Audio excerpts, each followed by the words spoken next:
하반기 시장이 과연 이렇게 강한 반등장이 나오겠느냐. 제 친구 아버님도 저한테 이제 전화가 와서 삼성전자 더 사도 되냐. 네. 네이버 카카오가 이제 어떻게 보면 유동성으로 이제 많이 올라간 종목들 아니겠습니까? 살짝 이제 주가가 어느 정도의 반등이 좀 나올 것 같기 때문에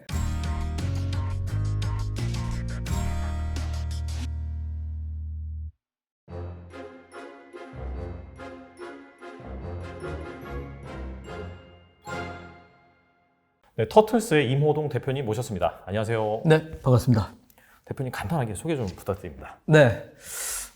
저는 일단 뭐 머니투데이 방송이라든지 이데일리 방송, 그다음에 뭐 팍스 TV, 그다음에 SBS 비즈 같은 이런 경제 방송에서 한 7년 정도 이제 패널로서 활동을 했고, 네. 지금은 이제 유튜브 갓 이제 시작했기 때문에 얼마 되진 않았지만 터틀스라는 채널에 활동을 하고 있습니다.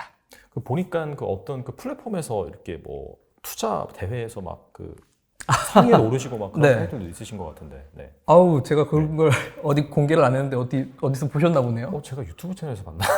아, 네네. 최근에 이제 다른 네. 채널에 이제 출연을 했는데 거기에서 이제 나왔던 것 같아요. 네. 그래서 제가 과거에는 이제 이제 수익률 대결 같은 데서 출연을 많이 했는데 네. 사실은 2010년 전에 이제 그런 기록 같은 경우는 이제 좀 많이 지워졌고요.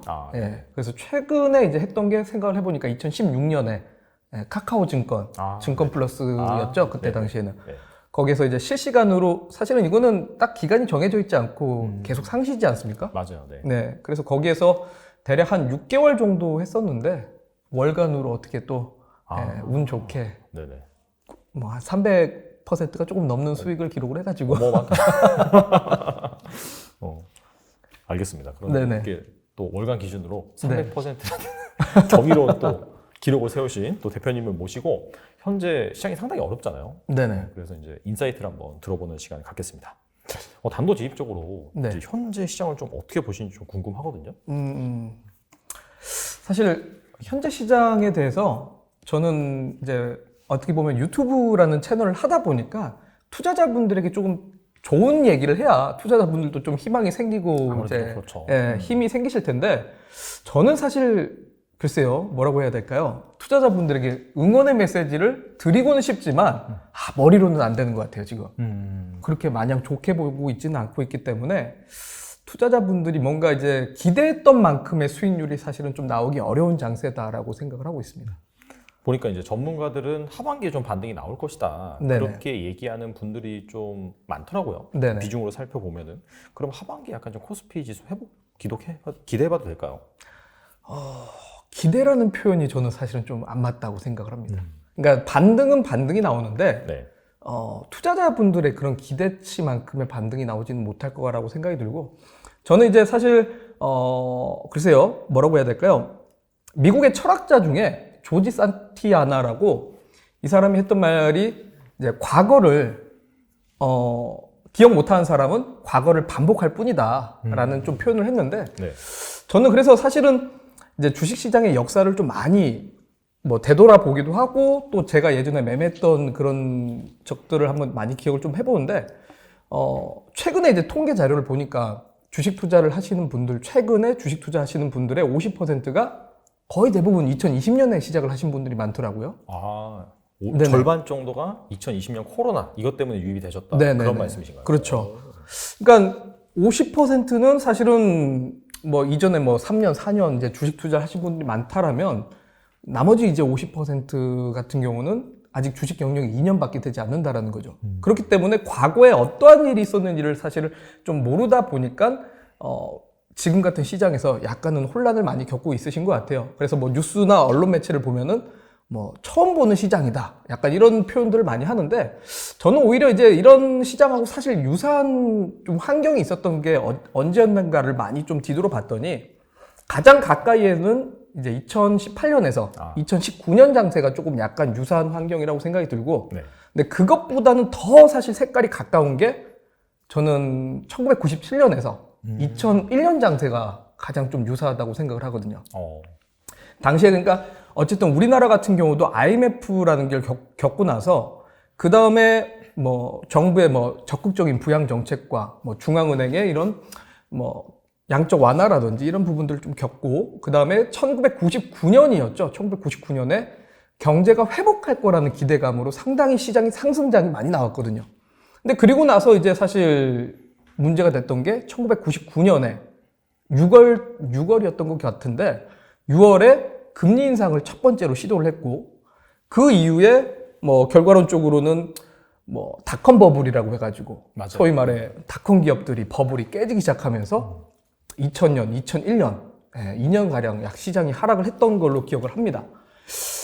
그걸 이제 비교를 해보면 어떻게 보면은 2020년에 코로나 사태로 인해서 상당히 글로벌 경기가 안 좋을 것이다라고 했다가 그 다음에 어쨌든 중앙은행이 양적 완화도 하고 금리도 낮추고 하면서 시장에 엄청난 이제 유동성 장세가 또 펼쳐지지 않았습니까? 근데 그 이후로 경기가 또 회복할 거라는 기대감으로 인해서 2001년까지 시장이 올라갔고 그 다음에 2001년부터는 과도한 이런 버블 사태로 인해서 어찌됐건 사실 2020년에서 2021년까지가 과거하고는 다를 거다. 뭐 이제는 정말 주식시장이 좀 레벨업을 할 때다라고는 했지만 실질적으로는 어떻게 보면 이제 유동성 장세로 인해서 이제 많은 좀 약간 뭐 제약바이오라든지 아니면 뭐 인터넷 기업들 이런 기업들이 좀 너무 밸류가 많이 올라가서 어떻게 보면 이제 1999년에 뭐 닷컴 버블만큼의 그런 거품은 아니겠지만은 약간의 좀 그런 버블이 좀 꺼지는 상황이 지금 나타나고 있다고 생각이 들고요. 또 추가적으로는 2001년에 우리 생각을 해보면 큰 사태가 하나 있었죠. 2001년에요? 네. 잘 기억이 안 나는데. 9.11 테러가 있었어요. 아, 그때 9.11 테러. 네네. 그러니까 9.11 테러로 인해서 지정학적 리스크가 발생했고 미국 경제가 심각하게 흔들렸죠.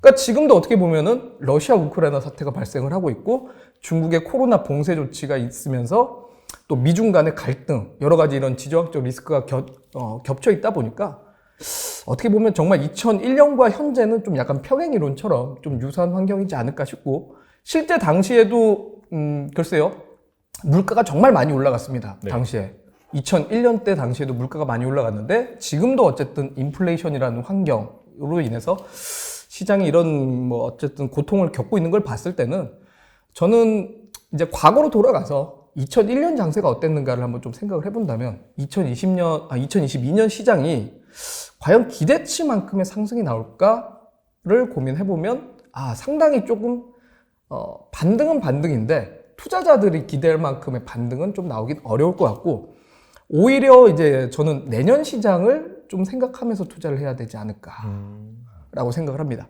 또 재밌는 게 또 하나 있는데요. 네. 그러니까 제가 어쨌든 과거로 계속 돌아가면서 이제 공통적인 이런 시장 환경을 좀 찾아봤는데 결국은 2001년이 가장 이제 유사한 이유 중에 하나가 그때 당시에 우리나라 국내 총생산 GDP 대비해서 주식의 공급 물량이 좀 많이 늘었습니다. 당시에 뭐 유중이라든지 무중이라든지 뭐 전환사채 뭐 그 외에도 코스닥 신규 상장 이런 것만 합쳤을 때 대략 50조 원 이상이 이제 신규 물량들이 발생을 했는데 당시에 국내 GDP가 484조 원 정도가 됐던 것 같아요. 그러니까 GDP 대비해서는 대략 뭐 10% 가까이, 10% 이상이 또 신규 물량들이 늘어났는데 알다시피 2021년을 생각해보면 LG에너지솔루션이라든지 뭐 엔캠, 뭐 크래프톤 같은 이런 신규 상장주들이 엄청 많다 보니까 글쎄요. 지금 제가 알기로는 2021년 기준으로 GDP가 1910조가 조금 넘는 걸로 알고 있습니다. 그런데 LG에너지솔루션 하나만 해도 어마무시하지 않습니까? 그렇죠. 그러니까 결국 이제 1980년대 이후로 재밌는 거는 GDP 대비해서 1.3% 이상의 신규 공급 물량이 늘어났을 때 그 다음 해 시장이 보통 좋지 않았다라는 거예요. 그래서 저는 이제 2001년과 2022년의 시장이 상당히 이 유사함을 좀 갖고 있다라고 생각을 한다면 올해 하반기 시장이 과연 이렇게 강한 반등장이 나오겠느냐를 생각한다면 아닐 것 같고 결국 약간의 반등 정도는 나올 것 같은데 그 반등에서 우리 투자자분들이 저는 좀 전략적으로 대응을 해야 되지 않을까 싶습니다. 약간의 반등. 그러니까 이제 투자자들이 기대한 만큼의 반등은 아니다라는 것은 뭐 정보점 회복이라든지 그렇죠. 단기간에 3천을 뚫고 올라간다든지 그런 건 쉽지 않다. 네네. 이렇게 이제 말씀하시는 것 같고, 근데 이제 그렇다면은 좀 궁금한 게 네네. 뭐 2차 폭락이 올 것이다. 그런 식으로 주장하시는 분들도 계시긴 하거든요. 네네. 그러면은 이 가능성도 좀 있다고 보시나요? 사실은 제가 뭐 거기까지는 100% 이제 예상을 할 수가 없죠. 사실은 뭐 하반기 때 뭐 전쟁이 날지 뭐 정말 무슨 일이 벌어날지는 모르지 않겠습니까? 그렇죠. 근데 저는 이제 뭐 소위 말해 진짜 러시아가 끝장을 볼 거다라는 식으로 가지 않고, 그러니까 뭐 특별히 이런 지정학적 리스크라든지 우리가 예측 불가능한 그런 악재가 아니라면 크게 급락하지는 않을 것 같다. 오히려 상당히 작년부터 올해까지 가격 조정이 꽤 많이 이루어졌기 때문에 사실 2001년도 그렇거든요. 2001년 1월달 연초 보면은 보통 이제 증권사들이 많은 전망들을 제시하지 않습니까? 근데 당시에도 사실 2001년에 시장이 추가적으로 급락을 할 거다. 종합주가지수가 뭐 350포인트까지 내려갈 것이다. 라고들 제시를 했는데 네. 실질적으로는 그렇지 않았습니다. 오히려 9.11 테러 당시, 그러니까 2001년 9월 달에 잠깐 하락을 했긴 했습니다만 강하게 이제 시장을 밑으로 내려꼽는 장이 아니라 잠깐의 단기 하락 이후에 계속 이제 박스권을 유지했기 때문에 저는 올해 하반기도 사실은 7월, 8월이 이제 어쨌든 분기 실적 어닝 시즌을 하면서 네. 어느 정도 좀 시장이 올라가다가 그 다음에 이제 뭐 9월, 10월 요때쯤에 좀 변동성도 좀 충분히 있을 것 같긴 합니다만 오히려 이제 좀 박스권을 유지하는 흐름이 되지 않을까. 약간 좀 다지는, 약간 네네네. 눌림목을 형성하는 그런 네네. 구간이 될 것이다 라고 말씀해 주셨고, 앞서서도 말씀해 주신 게 약간 올해는 사실 과거 한 2001년과 비교를 해서 유사한 그런 부분이 있기 때문에 올해 같은 경우에는 의미 있는 반등은 힘들지만, 하지만 2023년 내년 같은 경우에는 뭔가 약간 좀 그 방향성을 보면서 뭐 전략적으로 뭐 투자자들 같은 경우에는 세워야 된다라고 말씀하셨는데, 그렇다면 한 내년 시장은 어떻게 될 것이고, 이 상황에서 그렇다면 개인 투자자들은 뭐 약간 좀 분할 매수 관점에서 접근을 해야 될지 좀 그 부분이 궁금하거든요. 사실 분할 매수 관점이라고 하면은 투자자분들이 지금까지 하락을 맞이했는데 또 언제까지 이제 분할 매수를 하냐. 지겨울 것 같긴 해요. 예, 지금 이제 시청하시는 분들이 욕하실 네. 수도 있습니다. 네. 사실은 지겹죠. 그래서 저는 개인적으로는 작년부터 이제 좀 보유하고 있던 종목들에 대해서는 7월 이제 어닝 시즌을 통해서 조금은 덜어내실 필요가 있다고 생각을 하고 여기에서 좀 포트폴리오를 좀 적극적으로 좀 교체를 하실 필요는 있다고 생각을 합니다. 그래서 사실 뭐 장기 투자자 분들이라면 2023년까지를 바라보고 좀 이제 분할 매수를 하시면 좋겠지만, 이미 많은 투자자분들이 저는 지쳤다라고 보기 때문에 분할 매수보다는 사실은 이제 7월 어닝 시즌을 통해서 포트폴리오를 적극적으로 교체한 다음에 조금은 이제 좀 단기 수익을 낼 수 있는 전략도 챙겨가야 된다고 생각을 하고 있습니다. 알겠습니다. 그럼 2023년 같은 경우에는 그때는 약간 좀 의미 있는 반등이 나올 수 있다라고 보시는 건가요? 네네. 약간 이러한 지정학적 리스크 해소, 뭐 인플레이션 둔화 이런 것들로 그렇죠. 인해서 알겠습니다. 방금도 말씀해 주시긴 했는데 지속되는 하락장으로 대부분의 이제 개인 투자자들의 계좌가 이제 퍼렇게 물든 상황이에요. 그렇다면 이제 물린 종목이 수두룩할 거란 말이죠. 네. 근데 개인 투자자들이 잘 못하는 게 그 종목들과 뭐 헤어지는 거라든지 그런 걸 잘 못하시긴 하거든요. 네네. 그래서 이런 것들을 뭐 이렇게 실적 시즌에 맞춰서 한꺼번에 정리를 해야 되는지, 어떤 식으로 좀 이렇게 대응을 해야 될지, 뭐 이렇게 정리할 종목이 있고 그냥 또 가져가야 될 종목이 있고 그렇게 하잖아요. 네네. 이런 부분들 어떻게 해야 될까요?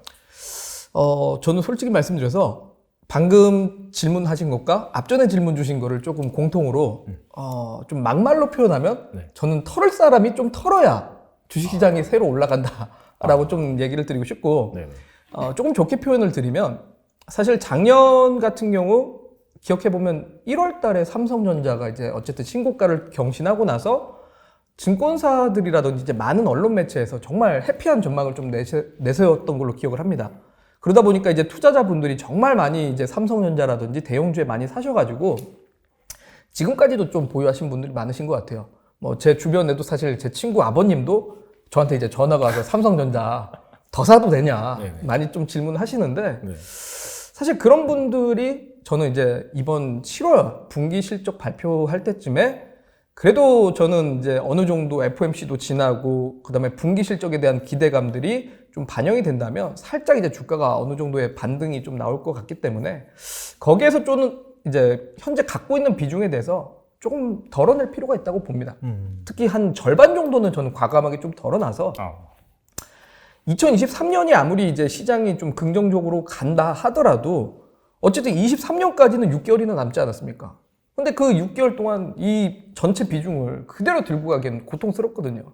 지금까지도 고통스러웠지만 그때까지는 또 이제 그냥 마치 있고 2018년에 비트코인 폭락하고 나서 에이 모르겠다 하고 이제 갖고 계셨던 분들의 또 이제 마인드하고 똑같지 않을까. 그래서 저는 차라리 이번 반등통에서 비중 절반을 덜어내시고 그래도 하반기에 좀 수익을 낼 수 있는 곳에서 수익을 내셔야 그래도 2023년을 맞이할 때 조금 투자자분들이 여유가 생기지 않을까 싶습니다. 그러니까 이제 작년에 이제 너무 가격이 높았을 때 투자해서 지금까지 물린 그런 주식 같은 경우에는 이제 2분기 실적 시즌을 맞이해서 네네. 그러니까 이제 근데 예를 들어서 2분기 실적이 너무 잘 나왔어요. 그러면은 정리할 필요가 없는 거 아닌가요? 물론 이제 뭐 쭉 데이터를 뽑아봤을 때 실적이 괜찮다면 좋을 수도 있겠지만은, 네. 근데 저는 개인적으로는 이제 실적이 아무리 좋아도 삼성전자 하면 사실은 실적 되게 좋지 않습니까? 네. 누구나 아시다시피 뭐 삼성전자 우량주고 앞으로 실적은 꾸준하게 좋을 것이라고는 알고 있지만, 하지만 사실 삼성전자가 이제 개별 종목이 아니라 지수 추종 종목이기 때문에 저는 이제 약간 좀 지수랑 추종되어 있는 종목들 같은 경우는 지수 이상에서 좀 퍼포먼스를 보이기가 어렵기 때문에 그런 종목들 중심으로 좀 정리를 하시고 차라리 뭐 개별 종목들에서 실적이 뭐 1분기에도 좋고 2분기에도 좋고 3분기에도 좋다면 당연히 그런 종목들은 갖고 가셔야죠. 그러니까 정리를 하면은 약간 좀 실적과 상관없이 뭔가 이 외국인의 수급이라든지 네네. 뭔가 매크로 이슈 때문에 움직이는 무거운 종목 같은 경우에는 지금까지 계속 물려 있다라고 한다면 뭐 실적 시즌 맞이해가지고 약간 반등할 때 정리를 하고 그렇죠? 네네. 그 다음에 약간 좀 작은 주식 중소형주 정도로 좀 갈아타는 게 좋겠다 그런 말씀이신가요? 네네, 맞습니다. 알겠습니다. 근데 그렇다면은 그런 차원에서 카카오와 네이버 같은 경우에는 또 어떻게 보시나요? 이것도 좀 궁금하긴 하거든요. 약간 좀 바닥을 찍고 네. 최근에 좀 반등하는 듯한 그런 모습이 보이고 있긴 하거든요. 네. 어쨌든 카카오 네이버도 사실은 수급창을 보면은 외국인들 비중이 상당히 또 높은 기업들이기도 하고 네. 그러다 보니 어쨌든 지수의 영향을 또 받을 수밖에 없을 것 같고요. 두 번째는 사실 네이버 카카오가 이제 어떻게 보면 앞서 설명드렸다시피 2020년에 유동성으로 이제 많이 올라간 종목들 아니겠습니까? 그러니까 저는 사실 주가라는 게 EPS 곱하기 이제 PER이라고 생각을 하는데 그렇죠. 사실 EPS는 삼성전자든 카카오든 네이버든 그렇게 큰 문제는 없습니다. 근데 문제는 이제 PER이죠. 근데 저는 PER을 다른 말로 좀 표현하면 투자자들이 어떻게 보면 그 기업을 바라보는 심리라고 생각을 하거든요. 근데 카카오나 네이버 뭔가 조금 애매하지 않습니까? 막 크게 폭발적인 이익 성장이 당장 일어날 것 같지도 않고 또한 성장주로서 주가가 많이 올라간 거에 대한 이제 어쨌든 밸류 조정이 좀 있었고 그 다음에 이제 지금 어쨌든 금리 인상이다 뭐 이런 이야기들이 있다 보니까 성장주가 막 그렇게 가기 어려운 좀 환경일 거라 생각이 들어서 저는 카카오 네이버가 이제는 뭐 크게 빠지지는 않겠지만 그렇다고 이제 다시 아웃퍼폼하기는 좀 어려울 것 같고 오히려 이제 바닥이라고 생각하고 접근하시는 분들이 잘못하면 더 고통을 겪지 않을까. 그래서 저는 오히려 이런 종목을 사실은 뭐 단기로 접근하시는 분들은 없을 거라 생각이 드는데 혹시나 단기로 접근할 생각이시거나 아니면 이제 물렸는데 과감하게 좀 추가 매수를 하겠다라고 한다면은 저는 좀 반대 의견을 드리고 싶고 오히려 이제 좀 소위 말해 뭐 데드캣 바운스라는 표현처럼 네. 기술적 반등을 좀 노려서 이제 트레이딩을 하시는 것 정도, 그 정도면 좀 괜찮지 않을까 싶습니다. 삼성전자나 사실 카카오나 네이버나 큰 틀에서 보면은 약간 네. 좀 지수 추종 관련된 그런 종목이고 그런 관점에서 사실 뭐 금리 인상 이슈도 있고 네네. 그러니까 막 초장기는 모르겠지만 약간 좀 올해를 놓고 봤을 때는 좀 애매하다 그런 의견이시잖아요. 네네네. 알겠습니다.